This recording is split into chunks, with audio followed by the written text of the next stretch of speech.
Subscribe button पर click करें और हमारी सारी नोटिफिकेशन के लिए बेल आइकन दबाएं। हेलो दोस्तों, ज्ञान आश्रम में आपका स्वागत है।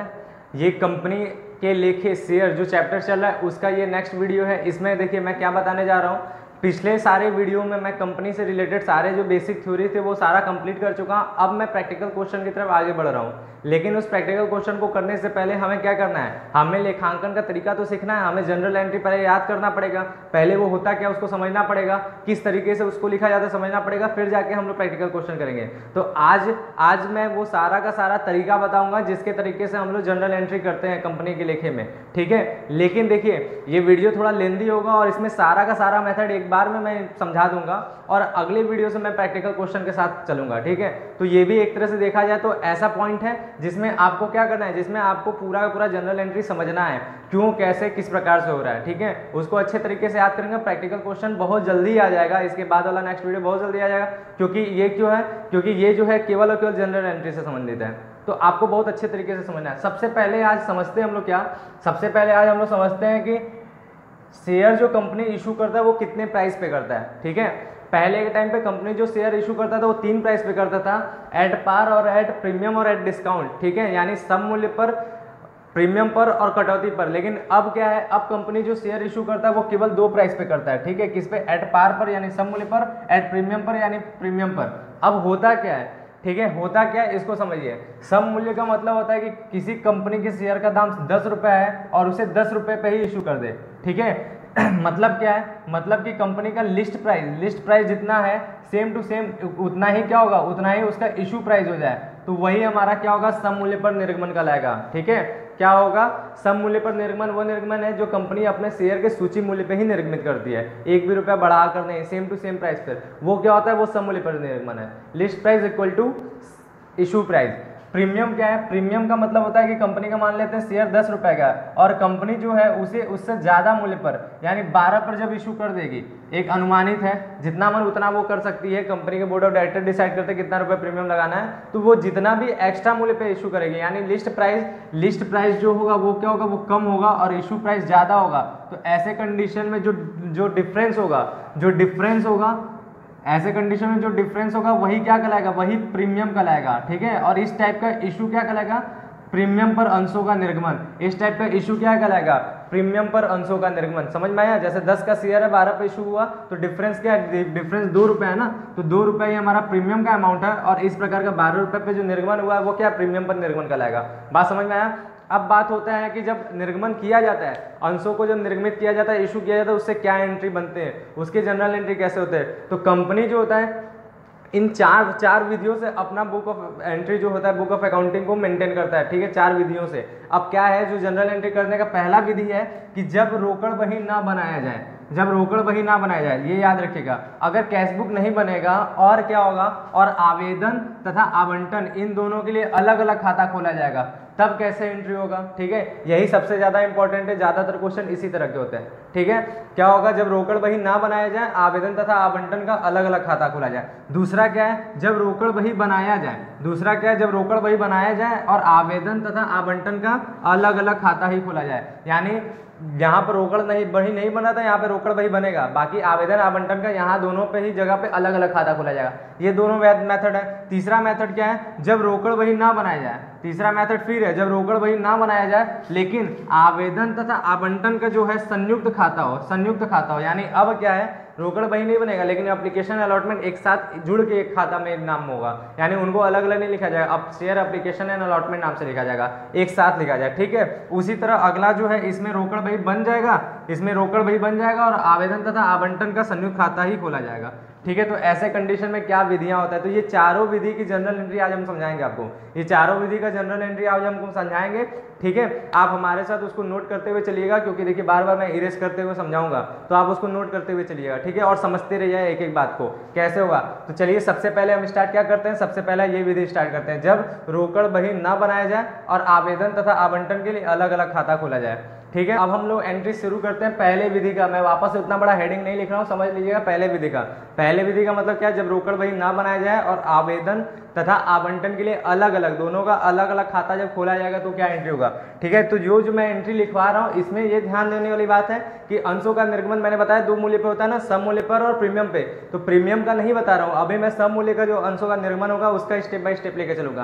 प्रीमियम का क्या होगा वो बहुत आराम से समझ में आएगा, आप लोग मेरे साथ चलिए, धीरे धीरे आपको सब बातें क्लियर होता रहेगा बहुत आराम से। ठीक है, तो सबसे पहले हम क्या करेंगे, सबसे पहले देखिएगा, सबसे पहले हम लोग क्या करते हैं, आवेदन पत्र की राशि मतलब प्राप्त होती है। ठीक है, लेकिन उससे पहले ये सारे चीज समझने से पहले एक बार फिर से मैं पुराना जो बात बताया था उसको मैं रिवाइज करने जा रहा हूँ, जो इससे पहले वाले वीडियो में एक जगह में बताया था। क्या कि अब शेयर जो होता है, मान लेते हैं शेयर जो है वो 10 रुपए का, इस 10 रुपए को कंपनी क्या करता है, कंपनी कई इंस्टॉलमेंट में मांगता है, एक साथ नहीं मांगता है। कंपनी क्या करता है, इसको कई इंस्टॉलमेंट में मांगता है, एक साथ नहीं मांगता। जैसे मान लेते हैं कंपनी ने एप्लीकेशन पे 2 रुपए मांगा, ठीक है, मान लेते हैं कंपनी ने अलॉटमेंट पे जो है 2 रुपए मांगा, मान लेते हैं कंपनी ने जो है फर्स्ट कॉल पर 1 रुपये मांगा। ये कंपनी के बोर्ड ऑफ डायरेक्टर इशू मतलब डिसाइड करते हैं, बोर्ड ऑफ डायरेक्टर डिसाइड करते हैं कि कितना कितना पैसा कैसे कैसे मांगना है। फिर मान लेते हैं कंपनी ने सेकंड कॉल पर जो है 2 रुपये मांगा, और फिर मान लेते हैं कंपनी ने जो है तुम्हारा फाइनल कॉल पर 3 रुपये मांगा। ठीक है, ये कितना भी प्राइस कैसे भी ये बोर्ड ऑफ डायरेक्टर डिसाइड करते हैं कि कैसे मांगना है। ठीक है, तो समझने वाली बात है कि मैक्सिमम कंपनी इतना ही मांग सकता है, इतना ही कॉल कर सकता है। ठीक है, अब जो है कंपनी चाहे तो पूरा पैसा यहाँ मांग ले, उसके ऊपर डिपेंड करता है, चाहे तो पूरा पैसा यहाँ मांगे मतलब ये इतना और इसके बाद बाकी यहाँ पे मांग ले। फिर कंपनी चाहे तो पूरा पैसा यहाँ तक में मांग ले, यानी कितने भी प्रकार के 10 को 3 हिस्सों में डिवाइड करके मांगे, या तो कंपनी चाहे तो यहाँ तक 4 हिस्सों में डिवाइड करके मांगे, या तो कंपनी मैक्सिमम 5 हिस्सों में डिवाइड करके मांगे। ठीक है, तो इस प्रकार से वो शेयर का पैसा मांग सकती है। और क्या है, कंपनी जिस जगह पे, ठीक है, इसका स्टेप कैसे होता है, तो यही स्टेप के अकॉर्डिंग हम क्या करने वाले हैं, यहाँ पे जनरल एंट्री आपको बताने वाले हैं कि एप्लीकेशन के लिए क्या होगा, अलॉटमेंट के लिए क्या, फर्स्ट कॉल के लिए, सेकंड कॉल के लिए, फाइनल के लिए क्या, ये सारा हम यहीं पे स्टेप बाय स्टेप समझाने वाले हैं। तो ये बात फिर से आपको समझा दिया ताकि आप लोगों को समझ में आए कि ये क्या हो रहा है। ठीक है, तो चलिए देखिए कि पहले क्या होता है। तो ये बात समझिए कि सबसे पहला जो जनरल एंट्री होता है वो क्या होता है, वो आवेदन पत्र की राशि मिलने पर, यानी एप्लीकेशन का पैसा मिलने पर होता है। क्यों ऐसा होता है कि देखिए, कंपनी जो होता है जब शेयर इशू करता है तो पब्लिक उसको सब्सक्राइब करता है, एप्लीकेशन डालता है उसको खरीदने के लिए, तो वहां पर पैसा कंपनी मांगने नहीं जाता, बल्कि जो पब्लिक होती है, जनता जो होती है, आम जनता, वो खुद ही पैसा दे देती है। इसीलिए ये सबसे पहला क्या होता है, सबसे पहला एंट्री क्या होता है, आवेदन मिलने पर, आवेदन पत्र की राशि प्राप्त होने पर, आवेदन पत्र की राशि प्राप्त होने पर सबसे पहला एंट्री ये होता है कि वो मिलेगा तब क्या होगा, प्राप्त होने पर। ठीक है, तो पैसा मिलेगा तो सीधी सी बात है क्या होगा, बैंक अकाउंट डेबिट होगा, पैसा आ रहा है, कंपनी का सारा एंट्री बैंक से होता है, बैंक अकाउंट डेबिट। टू में क्या हो जाएगा, 2 में किस लिए पैसा आ रहा है, तो हमारा एप्लीकेशन के लिए आ रहा है, तो to share application account, to share application account, ये एंट्री हुआ। फिर ये समझने वाली बात है कि यहाँ शेयर वर्ड हम लिख रहे हैं, लेकिन जिस तरह का शेयर रहेगा उस तरह के नाम के साथ लिखेंगे। अगर समता अंश है तो इक्विटी शेयर लिखेंगे, और पूर्वाधिकार अंश है तो टू प्रेफरेंस शेयर लिखेंगे। बात समझे, नहीं है तो शेयर एप्लीकेशन नाम से लिखेंगे। पहला। दूसरा एंट्री क्या होगा, जैसे ही आवेदन पत्र की राशि मिला है तो दूसरा क्या होगा, उसको वापस हस्तांतरित किया जाएगा, क्योंकि ये किस चीज का पैसा है, ये अंश पूंजी का पैसा है। तो ये पैसा जो होता है एप्लीकेशन वाला, वो हस्तांतरित होता है अंश पूंजी में। यानी दूसरा एंट्री क्या होगा, आवेदन की राशि, आवेदन पत्र की राशि अंश पूंजी में हस्तांतरित करने पर।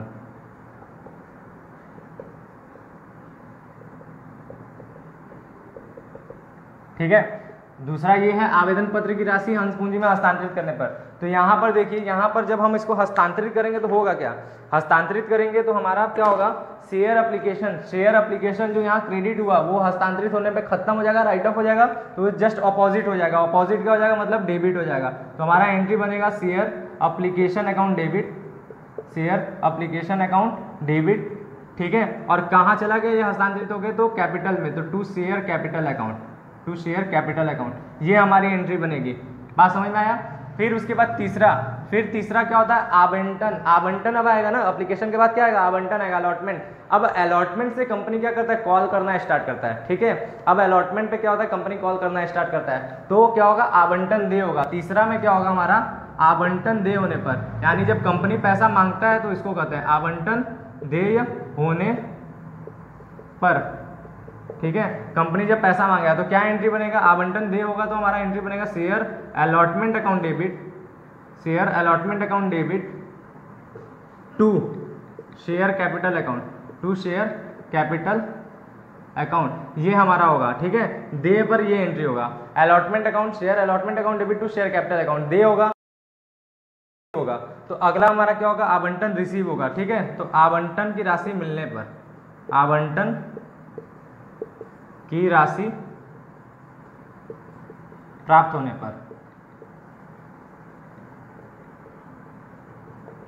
अब हमारा अगला क्या होगा आवंटन की राशि प्राप्त होगा, तो प्राप्त होगा तो हमारे पास पैसा आएगा ना, इसलिए क्या होगा bank account debit, bank account debit to share allotment, to share allotment account, ये हमारा एंट्री होगा।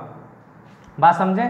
तो यहाँ पर क्या हुआ, यहाँ पर हमारा पैसा प्राप्त हुआ, ठीक है, समझे बात। तो देखिए सबसे पहले एप्लीकेशन बिना मांगे मिला तो मिलने की एंट्री होगा, बैंक हमारे पास पैसा आ रहा है तो bank account debit to share application, पैसा आ रहा है इसलिए बैंक डेबिट हुआ, किसके लिए आ रहा है एप्लीकेशन के लिए क्रेडिट किए। फिर अगला क्या है हम इसको राइट ऑफ करके शेयर कैपिटल में डाला है, तो ये खुद राइट ऑफ होकर डेबिट होगा, और कैपिटल लायबिलिटी है क्रेडिट उसका बैलेंस होता है ट्रांसफर होगा कैपिटल में, तो टू शेयर कैपिटल वो क्रेडिट होगा।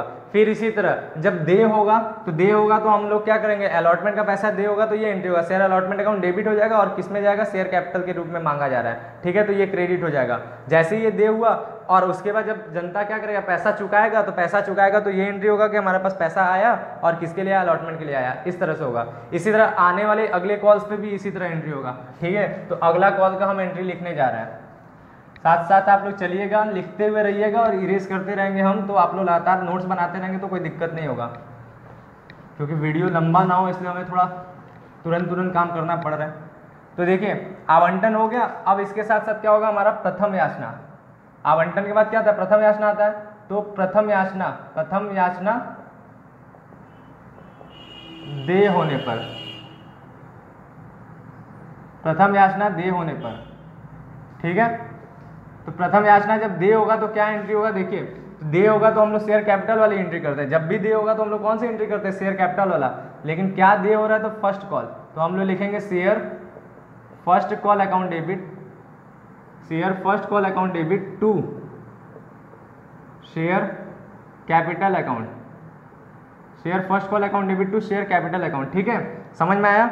हम लोग ये एंट्री किए, इसके बाद क्या होगा, इसके बाद हम लोग का क्या करेंगे, हम लोग इसको रिसीव करेंगे, इसके बाद हम लोग इसको क्या करेंगे, इसको हम लोग रिसीव करेंगे। तो रिसीव की एंट्री क्या होगी, बैंक वाली एंट्री होगी। तो बैंक वाली एंट्री कैसे होगी, तो देखिए बैंक वाली एंट्री कैसे होगी, तो हम लोग लिखेंगे रिसीव की पहले हेडिंग डाल लेते हैं, क्या होगा प्रथम याचना मिलने पर, प्रथम याचना की राशि प्राप्त होने पर, प्राप्त होने पर।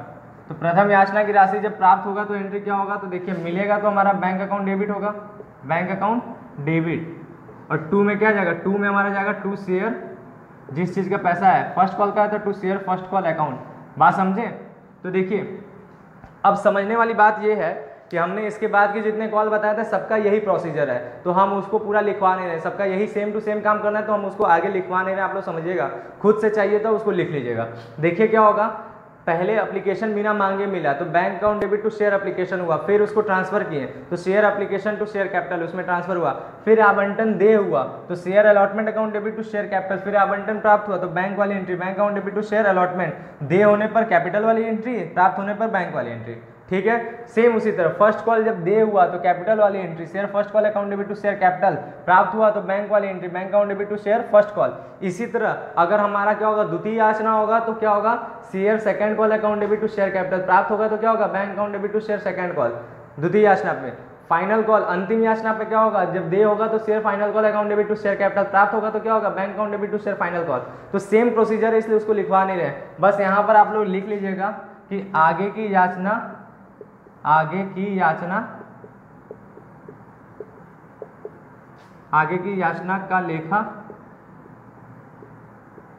इसी आधार पर होगा, इसी आधार पर होगा, ताकि याद रहे कि अगर आगे भी कोई याचना है तो इसी तरीके से हम लोग क्या करेंगे, इसी तरीके से हम लोग कर लेंगे। ठीक है, तो ये हम लिखवा नहीं रहे। यहाँ तक बात समझ में आया? तो पहला विधि कंप्लीट। जब हम लोग कैश बुक नहीं बनाते हैं और लेखांक के लिए हम लोग एप्लीकेशन और अलॉटमेंट का अलग अलग काम करते हैं। तो क्लियर हो गया बात? अब देखिए, अब दूसरा विधि समझते हैं। ठीक है, दूसरा विधि समझा रहे हैं। दूसरा विधि बहुत ज़्यादा कुछ है नहीं, एकदम सेम टू सेम इसी तरह, इसलिए बहुत आराम से आप लोग समझिएगा। देखिए इसमें क्या है, दूसरे विधि में हम लोग का सेम काम होता है, बस क्या होता है कि कैश बुक मेंटेन करना पड़ता है। हमारा क्या हो जाता है कि हम लोग कैश बुक को भी बनाएंगे, कैश बुक बनाएंगे। ठीक है, तो देखिए जब कैश बुक बनता है तो कैश बुक होता क्या है? कैश बुक वो बुक है जिसमें क्या करता है, जितने भी कैश ट्रांजेक्शन है उसको वहाँ पर रिकॉर्ड कर दिया जाता है। ठीक है, तो हमारा जितना भी इस सारे के सारे एंट्री जो हमने लिखवाया उसमें जो जो बैंक वाली एंट्री होगी, वो हम लोग जनरल एंट्री में नहीं लिखेंगे, बल्कि वो कहाँ जाना है, वो जाना है कैश बुक में। तो हम लोग जनरल एंट्री में बैंक वाली एंट्री हटा देंगे, बाकी सारी एंट्री करेंगे और कैश बुक बना लेंगे। बात समझे? दूसरा विधि में यही है कि हम लोग क्या करेंगे, ये पहली विधि की सारी एंट्री करेंगे, लेकिन कौन सी, जो बैंक वाला नहीं है, जो बैंक वाला यानी जितना भी प्राप्त होने वाला एंट्री उसको हटा लेंगे, सिर्फ देय होने वाला एंट्री लिखेंगे और कैश बुक मेंटेन करेंगे। यानी सबसे पहली जो एंट्री होगी, सबसे पहली एंट्री दूसरे विधि में क्या होगी, वो आवेदन पत्र की राशि हस्तांतरित करने पे होगी। वो मैं समझा दे रहा हूँ, आप लोग उसको मेंटेन कीजिएगा। ठीक है, आवेदन पत्र की राशि हस्तांतरित करने की होगी, तो उसमें क्या एंट्री बनेगा हमारा, share application account debit to share capital, हस्तांतरित हो गया। दूसरी एंट्री क्या होगी, आवंटन देय होने की होगी, यानी share allotment account debit to share capital, प्राप्त की एंट्री नहीं करना है, ना एप्लीकेशन प्राप्त की है ना इसकी प्राप्त की होगा। ठीक है, फिर फर्स्ट कॉल देय होने की एंट्री होगी, share first call account debit to share capital, देख रहे हैं ना यहाँ पे जो है। उसके बाद क्या करेंगे, उसके बाद प्राप्त की एंट्री नहीं करेंगे, क्योंकि प्राप्त की सारी एंट्री कहाँ जाना है, कैश बुक में जाना है। जस्ट उसके बाद सेकंड कॉल है तो सेकंड कॉल की भी देय की एंट्री होगी, यानी उसकी याचना की, हमारा क्या होगा, share second call account debit to share capital, प्राप्त की एंट्री नहीं करेंगे। फिर अंतिम याचना में भी इसी तरह करेंगे, देय की एंट्री होगी, प्राप्त की एंट्री नहीं होगी। ठीक है, तो हम जनरल एंट्री दोबारा नहीं लिखवा रहे हैं, बस इतना याद रखिएगा, उसमें बैंक वाली सारी एंट्री हटा देते हैं, केवल और केवल कैपिटल वाली एंट्री करते हैं, शेयर कैपिटल वाला। सीधे आप लोग को कैश बुक समझाते हैं। दूसरा विधि में हम क्या होता है, सीधे कैश बुक हम समझा रहे हैं कैसे बनेगा।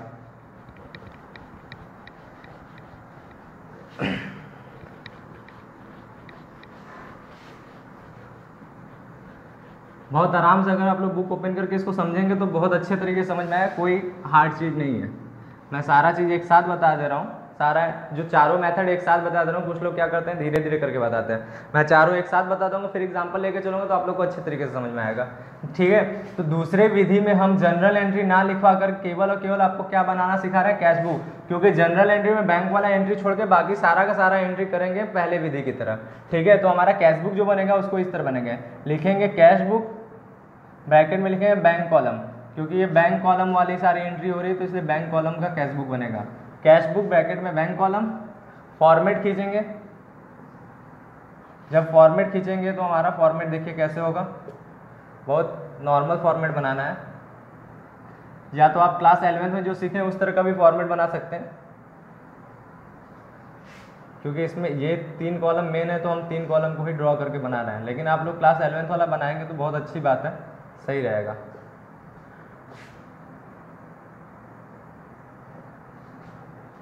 इस तरह भी बनाएंगे तो कोई गलत नहीं है। ठीक है, अब देखिए सारा जो बैंक वाली एंट्री वो कहाँ आना है, कैश बुक में आना है, तो कैश बुक में चला जाएगा। तो सबसे पहले जो रिसीव होता है बैंक अकाउंट डेबिट टू होता है ना, तो ये बैंक कॉलम का ही तो एंट्री बन रहा है। तो बैंक हमारा रिसीव हो रहा है तो डेबिट हो रहा है, तो डेबिट साइड में हम लिखेंगे सबसे पहले क्या रिसीव होता है, एप्लीकेशन होता है, तो to share application account debit में लिख दिए, जो भी पैसा रिसीव हुआ वो अमाउंट में डाल दिए। फिर क्या रिसीव होता है, अलॉटमेंट रिसीव होता है, तो टू शेयर अलॉटमेंट अकाउंट कर दिए, टू शेयर अलॉटमेंट अकाउंट कर दिए, यहाँ डाल दिए। फिर क्या रिसीव होता है, फर्स्ट कॉल होता है, टू शेयर फर्स्ट कॉल डाल दिए, ठीक है, अमाउंट में डाल दिए। फिर उसके बाद क्या रिसीव होता है, सेकंड कॉल होता है, तो टू शेयर सेकंड कॉल कर दिए, ठीक है, फिर यहाँ डाल दिए। फिर क्या रिसीव होता है, तो to share final call, to share final call होता है, तो यहाँ हमने कर दिया। ये सारा जहाँ तक भी अंतिम होगा वहाँ तक ही हम करेंगे, ये सारा हम लोग कर दिए। इसके बाद इसको जब ऐड कर ले तो वो बैलेंस बन जाता है सारा का सारा, क्योंकि क्रेडिट साइड में कुछ नहीं तो माइनस नहीं करना, अगर कुछ रहता तो उसको हटाते भी, लेकिन ये सारा ऐड कर ले तो ये बैलेंस बन जाएगा, उसको बाई बैलेंस CD करके यहाँ लिख देंगे। फिर क्या करेंगे, फिर हम लोग इनको टोटल कर लेंगे आमने सामने, फिर हम लोग इनको टोटल कर लेंगे आमने सामने में, और ये हमारा क्या होगा, कैश बुक कंप्लीट। ठीक है, ये कब करना है, ये जनरल एंट्री करने के बाद, पहले जनरल एंट्री बना लेंगे उसके बाद ये करेंगे, उससे पहले भी करेंगे तो कोई गलत नहीं होगा, लेकिन आप लोग जनरल एंट्री की बात करिएगा। बात समझ में आया? तो सबसे पहले हम लोग क्या किए, सारा कैपिटल वाला लेते हुए जनरल एंट्री कर लें, फिर ये कैश बुक बना लें, दूसरा मेथड भी कंप्लीट। समझ में आ गया अच्छे तरीके से? ठीक है, अब आता है तीसरा विधि। अब क्या करना है, हमें तीसरा विधि समझना है। ठीक है, तो चलिए तीसरा विधि समझ, तीसरा विधि पे चलते हैं। तीसरा विधि में क्या था, हम पूरा हेडिंग नहीं डालें, बस यहाँ पर तीसरा लिख दें। पहले बार में पूरा समझाए थे। तीसरा विधि में ये था क्या कि रोकड़ बही नहीं बनाना है। ठीक है, यहाँ पर भी हमें क्या करना है, यहाँ पर भी जो हमें कैश बुक है उसे हम लोग को क्या करना है, उसे हम लोग को नहीं बनाना है। और क्या करना है, और इसमें और पहले विधि में यही अंतर है कि पहले विधि में एप्लीकेशन और अलॉटमेंट ये दोनों क्या थे, ये दोनों अपना अलग अलग था। लेकिन इस विधि में एप्लीकेशन और अलॉटमेंट का जो है होगा वो संयुक्त खाता बनेगा, एक साथ बनेगा। ठीक है, तो अंतर क्या होता है, अंतर यही होता है कि जहाँ जहाँ एप्लीकेशन नाम था वहाँ एंट्री में पहले विधि में वहाँ सभी जगह पर एप्लीकेशन के साथ अलॉटमेंट नाम भी यूज़ करना है, शेयर एप्लीकेशन एंड अलॉटमेंट करना है। ठीक है, और जहाँ जहाँ अलॉटमेंट नाम था पहले वाले विधि में वहाँ हमें अलॉटमेंट के साथ भी एप्लीकेशन एंड अलॉटमेंट नाम से ही एंट्री करना है। बात समझे? तो चलिए हम एंट्री बताते हैं तो और क्लियर होगा। तो सबसे पहला हमारा एंट्री क्या होता है, आवेदन मिल जाता है ना। सबसे पहला क्या होता है, आवेदन की राशि प्राप्त होने पर, आवेदन पत्र की राशि प्राप्त होने पर, क्योंकि ये तो बिना मांगे मिलता है। आवेदन पत्र की राशि प्राप्त होने पर,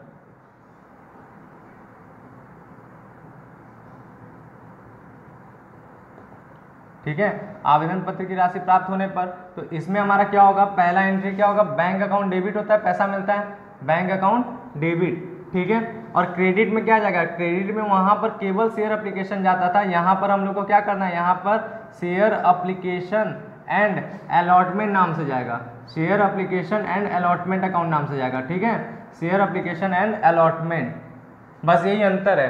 केवल एप्लीकेशन ना लिख करके हमें क्या करना है, एप्लीकेशन एंड अलॉटमेंट नाम से जाएगा। और अमाउंट कैसे जाएगा, अमाउंट याद रखिएगा, केवल एप्लीकेशन का अमाउंट जाएगा।